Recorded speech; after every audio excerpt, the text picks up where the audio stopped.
Welcome दोस्तों, कैसे हैं आप लोग। उम्मीद है अच्छे से होंगे और अपनी पढ़ाई भी बहुत ही अच्छे से कर रहे होंगे। नाव और धारा का एक पार्ट हमने डाल दिया है, दूसरा पार्ट मैं आज बनाने जा रहा हूं। आप इसको अच्छे से देखिएगा, आपको पूरा कॉन्सेप्ट समझ में आ जाएगा। ठीक है, आइए थोड़ा सा नाव धारा का कॉन्सेप्ट देखते हैं। पार्ट 1 में हमने इसको समझाया था, लेकिन एक बार फिर से आप देखते हैं। मान लेते हैं शांत जल में नाव की चाल बराबर हो जाएगा आपका x किलोमीटर पर आवर। शांत जल का मतलब हो गया भैया कि पानी हमारा मोशन नहीं कर रहा है। अच्छा, धारा की चाल अगर हम देखते हैं तो धारा की चाल बराबर हम मान लेते हैं y किलोमीटर पर आवर। फिर देखिए x क्या है, शांत जल में नाव की चाल, y क्या है, धारा की चाल। अब हम लेते हैं धारा की दिशा में, तो हो जाएगा धारा की दिशा में नाव की चाल जिसको हम लोग रिप्रेजेंट करेंगे a से, और ये बराबर हो जाएगा, इन दोनों को जोड़ दिया जाए तो ये हो जाएगा भैया x प्लस वाई। फिर हो जाएगा धारा के विपरीत नाव की चाल। तो जब धारा के विपरीत आप आएंगे इसको हम रिप्रेजेंट करेंगे v से, और ये हो जाएगा आपका x माइनस वाई। इसको आप समीकरण 1 मान लीजिए और इसको मान लीजिए समीकरण 2। अब अगर हम लोग समीकरण 1 और समीकरण 2 को अगर जोड़ते हैं तो आप देखेंगे भैया x प्लस वाई बराबर a, x माइनस वाई बराबर b। जब आप जोड़ेंगे तो ये प्लस वाई है और ये माइनस वाई है, कट जाएगा। x और x जुटेगा, 2x बराबर a प्लस बी, तो x बराबर a प्लस बी बाई 2 हो जाएगा। ठीक है, चलिए समीकरण 1 में से हम समीकरण 2 को एक बार घटा भी लेते हैं। यहाँ पे हमने जोड़ा है, ध्यान दीजिएगा, जब आप जोड़ते हैं तो दोनों समीकरण में से किसी का सिंबल नहीं बदलता है, लेकिन जब आप घटा लेते हैं इसी को तो किस में से घटा रहे हैं भैया, समीकरण 1 में से 2। अच्छा, एक बात और देखिए, ये लेफ्ट और राइट आपस में चेंज हो सकता है, तो x प्लस वाई बराबर है, ये हो जाएगा आपका x माइनस वाई बराबर b। ध्यान दीजिएगा, जब समीकरण, ये समीकरण 1 है, ये समीकरण 2 है, जब घटाएंगे तो नीचे का सिंबल आपका बदल जाएगा। ये x प्लस है तो ये माइनस हो जाएगा, ये y माइनस है तो ये प्लस हो जाएगा, और ये b क्या है, प्लस है तो ये माइनस हो जाएगा। हमने क्या किया इसमें, घटाने पर ये x और x कटेगा, यहाँ पे देखिए प्लस माइनस कटेगा, y और y हो जाएगा 2y बराबर हो जाएगा a माइनस बी, तो y बराबर हो जाएगा a माइनस बी बाई 2। अब आप ध्यान दीजिएगा, यहाँ पे यक्स क्या है भैया, शांत जल में नाव की चाल, वाई क्या है, धारा की चाल है, और ए क्या है, धारा के दिशा में नाव की चाल, और बी क्या है, धारा के विपरीत नाव की चाल। यानी x बराबर हो जाएगा, एक फार्मूला मिला आपको, a प्लस बी बाई 2, यानी x बराबर धारा के दिशा में नाव की चाल प्लस धारा के विपरीत नाव की चाल बटे 2। y बराबर हो रहा है धारा के दिशा में नाव की चाल माइनस धारा के विपरीत नाव की चाल बटे 2। इसी आधार पे एक सवाल देखते हैं। सवाल हमारा ये है, देखिए पहला सवाल क्या है आपका, पहला सवाल ये कह रहा है, एक नाव, ध्यान से देखिएगा, बड़ा ही सुंदर सवाल है। सवाल ये है, थोड़ा सा कागज में लिखना पड़ता है अलग से। एक नाव 1 घंटे में एक निश्चित दूरी प्रवाह की दिशा में तय करती है। तो भैया प्रवाह की दिशा में चाल आप जब लिखते थे तो ए मानते थे ना, तो हमने लिख लिया ए। जबकि यह 1.5 घंटे में वापस आती है, तो जब प्रवाह की दिशा में है तो वापस आएगी तो प्रवाह के विपरीत आएगी, तो ये प्रवाह की दिशा में चाल ए हो जाती है और प्रवाह के विपरीत चाल बी हो जाती है। तो भैया यहाँ पे मैं चाल लिख लेता हूँ, तो कह रहा है 1 घंटे में एक निश्चित दूरी प्रवाह की दिशा में तय करती है, यानी प्रवाह की दिशा में 1 घंटे में। तो अभी तो फिलहाल चाल तो नहीं दिया है, सॉरी समय दिया हुआ है, तो प्रवाह की दिशा में समय कितना लग रहा है 1, और प्रवाह के विपरीत जब आप देख रहे हैं तो समय कितना लग रहा है 1.5। बोला है ना कि 1.5 घंटे में वापस आती है। तो यदि प्रवाह की गति 3 किलोमीटर प्रति घंटा हो, तो भैया देखो प्रवाह की चाल दिया हुआ है, प्रवाह मतलब धारा की चाल दिया है, तो इस समय का अनुपात आपको दिया है। अगर समय का अनुपात दिया हुआ है तो हम चाल का अनुपात निकालेंगे, और चाल का अनुपात जस्ट इसको पलट देते हैं। अगर 2 रेशियो दिया है तो उसको हम पलट देते हैं। तो समय का रेशियो 1 और 1.5 है, तो चाल का रेशियो भैया 1.5 अनुपात 1 हो जाएगा। ठीक है, अच्छा, अब आपको थोड़ी देर पहले एक फार्मूला पढ़ा गया, आपको याद होगा, x बराबर a plus b by two और y बराबर क्या होता है a minus b by two. तो अगर मुझे यहाँ पे x और y का रेशियो निकालना हो तो आप बता सकते हैं x बराबर क्या होगा, बिल्कुल सही जवाब है a plus b by two, और y बराबर क्या होगा a minus b by two. ध्यान दीजिएगा, ये बड़ा ही इंपॉर्टेंट सवाल है, आगे भी लगातार रहेगा और बार बार इस चीज़ को तो डिस्कशन कर नहीं सकते, तो आपका ये 2 से 2 कट जाएगा। तो a प्लस बी, a का वैल्यू कितना है भैया 1.5 है, b का वैल्यू कितना है 1 है, दोनों को जोड़ लीजिए तो ये हो जाएगा 1.5 और 1 जोड़ेंगे तो 2.5 हो जाएगा। अब फिर हो जाएगा आपका a माइनस बी, तो 1.5 में से 1 घटाएंगे तो ये 0.5 हो जाएगा। अब आप अगर इसको काटिए तो 0.5 से काटेंगे तो 5 टाइम जाएगा, 5:1। अच्छा, ये y क्या है, y मतलब भैया देखो, y मतलब होता है धारा की चल, x क्या है, x मतलब शांत जल में नाव की चल, और a और b तो आपको पता ही है, a मतलब धारा के दिशा में नाव की चल और b मतलब धारा के विपरीत नाव की चल।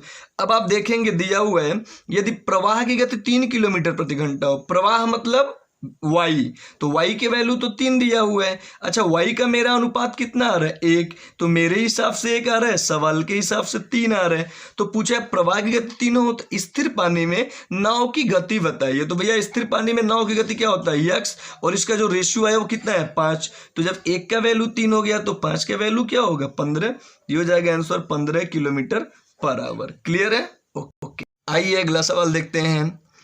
एक आदमी स्थिर पानी में 5 किलोमीटर प्रति घंटा की रफ्तार से नाव पर सवार हो सकता है। स्थिर पानी का मतलब भैया क्या होता है x, आप जानते ही हैं, तो x बराबर हो जाएगा 5 किलोमीटर पर आवर, ये दिया हुआ है।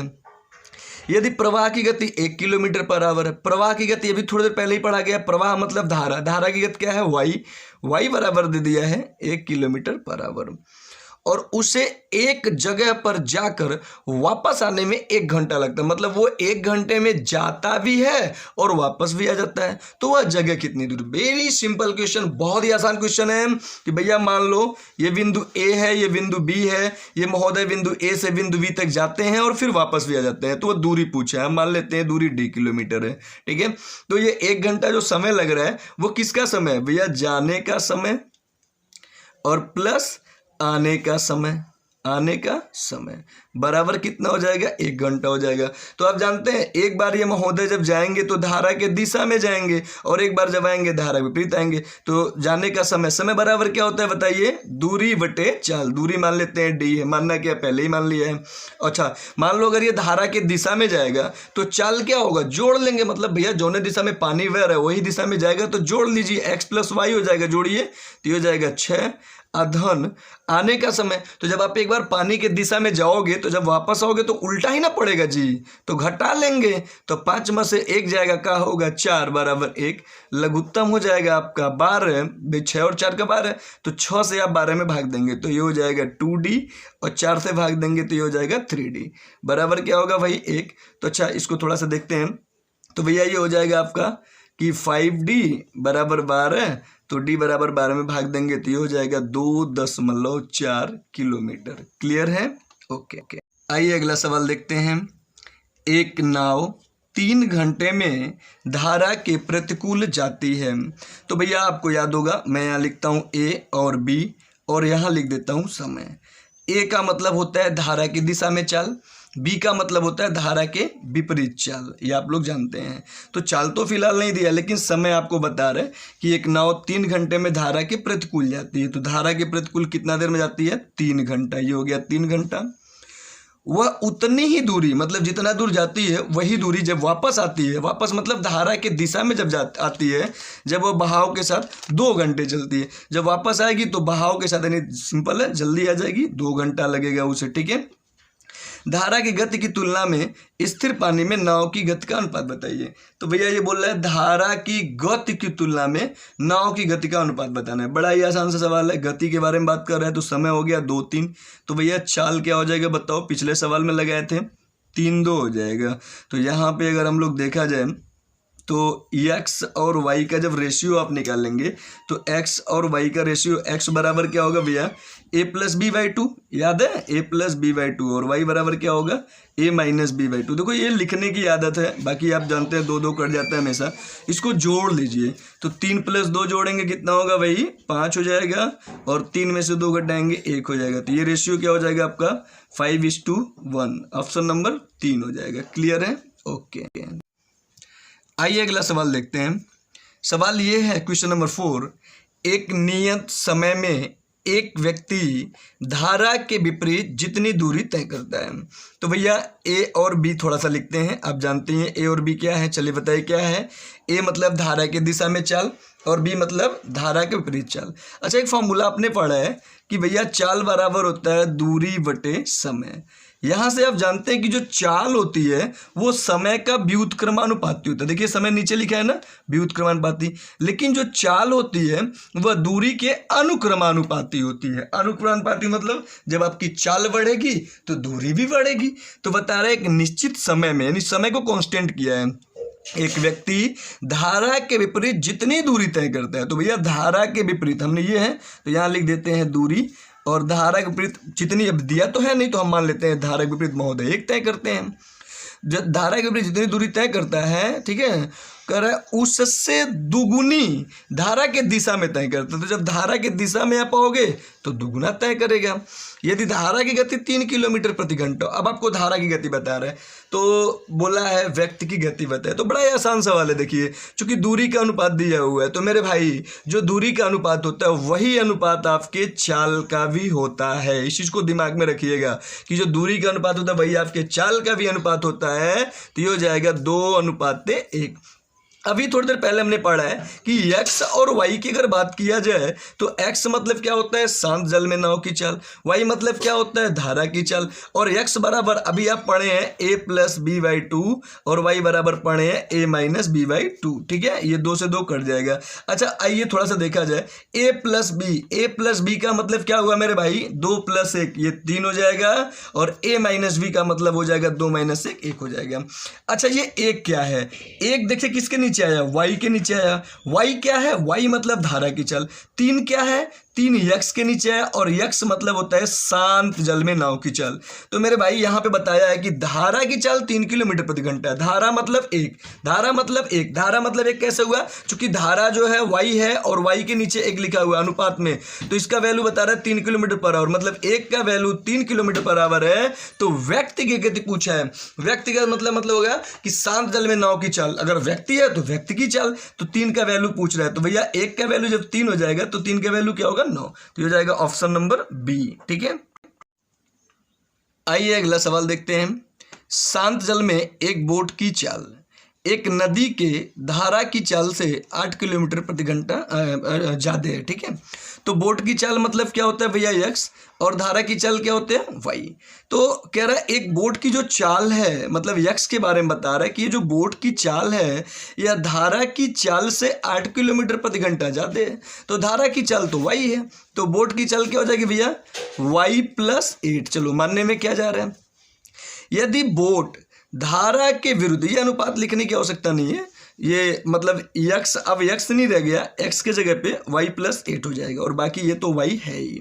ठीक है, कह रहा है यदि बोट धारा के विरुद्ध 104 किलोमीटर जाती है और 21 घंटे में वापस आती है, तो भैया 104 जा रही है और 104 वापस भी आती है, तो बोला है धारा की चाल बताइए। बड़ा ही आसान सवाल है।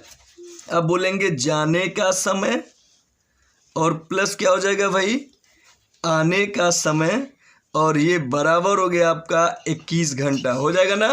तो आप बोलेंगे जाने का समय, समय बराबर क्या होगा भैया, तो हम मान लेते हैं दिया ही है, समय बराबर मानना क्या है दिया ही है, समय बराबर दूरी बटे चाल, तो दूरी कितना हो जाएगा, दूरी हो जाएगा 104, यानी हमारी बोट 104 किलोमीटर जाएगी, तो समय बराबर दूरी अब बटे चाल। तो भैया एक बार जब आपकी बोट जाएगी तो वो धारा की दिशा में जाएगी, तो धारा की दिशा में चाल क्या होता है x+y होता है, और x का मान होता है y+8, और ये y दोनों को जोड़ लीजिए, जब जोड़ेंगे तो क्या होगा 2y+8 हो जाएगा। ठीक है, अच्छा, आने का समय बोल रहे हैं, तो आने का समय मतलब 104 किलोमीटर वापस भी आना है, तो समय बराबर फिर दूरी बटे चाल। तो जब आप वापस आएंगे तो एक बार तो धारा के दिशा में गए हैं तो जोड़ा गया है, वापस आएंगे तो घटाएंगे, तो यानी x माइनस वाई होगा। तो x का वैल्यू है y प्लस 8 और y इसमें से घटा लो तो ये कट जाएगा आपका, ये 8 हो जाएगा बराबर 21। तो भैया हो जाएगा 104 बटे 2y प्लस 8 और 8 से काटोगे तो 13 बटे 104 होता है, ठीक है। अच्छा, ये हो जाएगा 104 बटे 2y प्लस 8 बराबर, इसको घटा लो आप तो 13 7 20 होता है ना, 8 हो जाएगा, ठीक है। अब थोड़ा सा आगे आते हैं, इधर आते हैं भाई, ठीक है, यहाँ आते हैं। तो ये इक्वेशन था आपका 104 बराबर हो जाएगा 8 और ये हो जाएगा 2y प्लस 8। 8 से काट लो फिर 13 हो जाएगा, 2y प्लस 8 हो जाएगा, 8 को इधर ट्रांसफर करोगे आप, so this is the 5 is equal to 2y, so 2.5 is equal to y मतलब धारा की चाल। तो आपसे यही पूछा है, तो ऑप्शन नंबर बी हो जाएगा आपका। क्लियर है? ओके। उम्मीद है आपको ये वीडियो पसंद आया होगा। इसको अगर एक बार और देखिए ध्यान से, 2 बार 3 बार देखिए, आपका एकदम क्लियर हो जाएगा। ये वीडियो अच्छा लगा है तो भी, नहीं अच्छा लगा है तो भी सब्सक्राइब करिए और अपने सारे मित्रों को सेंड करिए। जय हिंद, जय भारत।